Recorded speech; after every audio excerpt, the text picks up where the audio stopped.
সীমান্তের ওপার থেকে ধেয়ে আসা একের পর এক ড্রোন ও গোলার আঘাতে কেঁপে উঠল রাশিয়া ও ইউক্রেনের বিস্তীর্ণ অঞ্চল। রাশিয়ার ব্রায়ান্স্কে ইউক্রেনীয় কামানের গোলায় প্রাণ হারিয়েছেন কয়েকজন বেসামরিক নাগরিক। আর তাতারস্তান ও তেলিয়াত্তির মতো গুরুত্বপূর্ণ শিল্পাঞ্চলে আঘাত এনেছে দূরপাল্লার ড্রোন। অন্যদিকে ইউক্রেনের সুমিতে রুশ ড্রোন হামলায় প্রাণ গেছে ৪৪ বছর বয়সী এক নারী রেল কর্মকর্তার। দুই দেশের এই রক্তাক্ত যুদ্ধক্ষেত্রের তীব্রতা এখন আর শুধু ফ্রন্টলাইনের সীমানায় আটকে নেই, ছড়িয়ে পড়েছে শত শত কিলোমিটার ভেতরের লোকালয় ও তেল শোধনাগারে।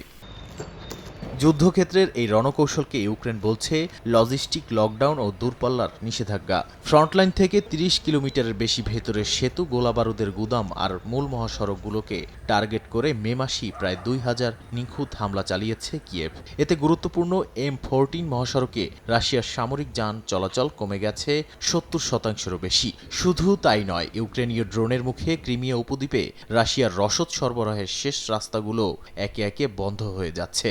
এ কারণে অবরুদ্ধ উপদ্বীপটিতে দেখা দিয়েছে তীব্র জ্বালানি ও খাদ্য সংকট। পুতিনের জন্য বড় ধাক্কা হয়ে এসেছে মে মাসের ভূখণ্ড হারানোর পরিসংখ্যান। ইউক্রেনীয় কমান্ডার ইন চিফের দাবি, বছরের প্রথম ৫ মাসে প্রায় ৬০০ বর্গ কিলোমিটার এলাকা মুক্ত করেছে কিয়েভ, যার মধ্যে শুধু মে মাসেই উদ্ধার হয়েছে অন্তত ১০০ বর্গ কিলোমিটারের বেশি জমি। ড্রোনের নিখুঁত ব্যবহার আর পাল্টা আক্রমণের মুখে ফ্রন্টলাইনের কিছু কিছু অংশ থেকে রুশ সেনারা পিছু হটতে বাধ্য হচ্ছে।